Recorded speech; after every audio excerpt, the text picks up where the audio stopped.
Hello.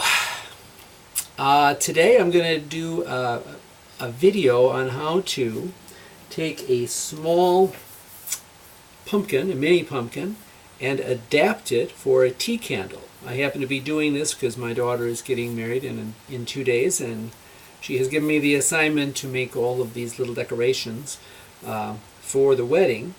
So I have to make a perfectly round 1.5-inch hole in this pumpkin in order that the tea candle will fit in there snugly without moving around and jiggling around. So anyhow, I had to adapt a few things to make this work.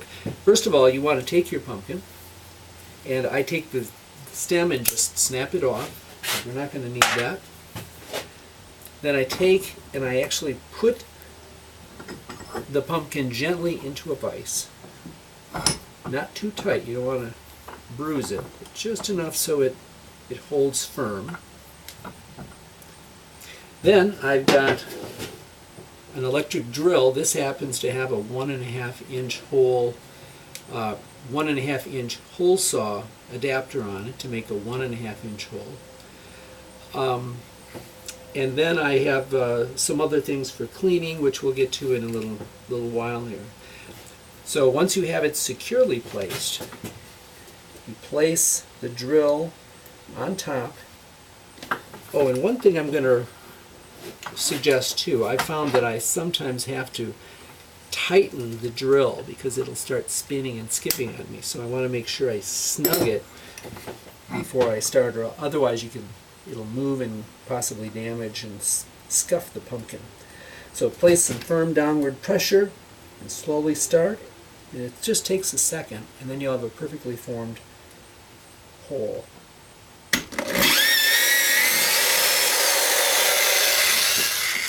There we go. Let me show you what we've got here. Usually you want to have a wet cloth with you because you're going to have some residue from the drilling, and also you're going to have some dirt from the pumpkin itself that you want to clean off. You want to present it on, if it's going to be sitting on a table as a decoration, you want to make sure it's nice and clean. And it will probably dry out a little bit in there, but you can see that we have a nice, perfectly round hole. And we're using the LED lights. These are the little lights that will be flickering in the candle, and they're exactly 1.5 inches, and you see they fit in to the hole very nicely. Voila! You have a little pumpkin candle decoration that you can use for your celebrations, whether they be a wedding or just a Halloween party or whatever. The only other thing that you'll need to do is remember to take the core out of the drill before you do the next pumpkin. But I tried a bunch of different ways. I tried holding it instead of using the vise, and it would spin around in your hand and you'd make all kinds of marks. So I found that using light pressure on a vise, a 1.5-inch hole saw, seems to really do the trick. So anyhow, thank you. I hope that's helpful. And we'll see you on YouTube, Facebook, whatever. Take care.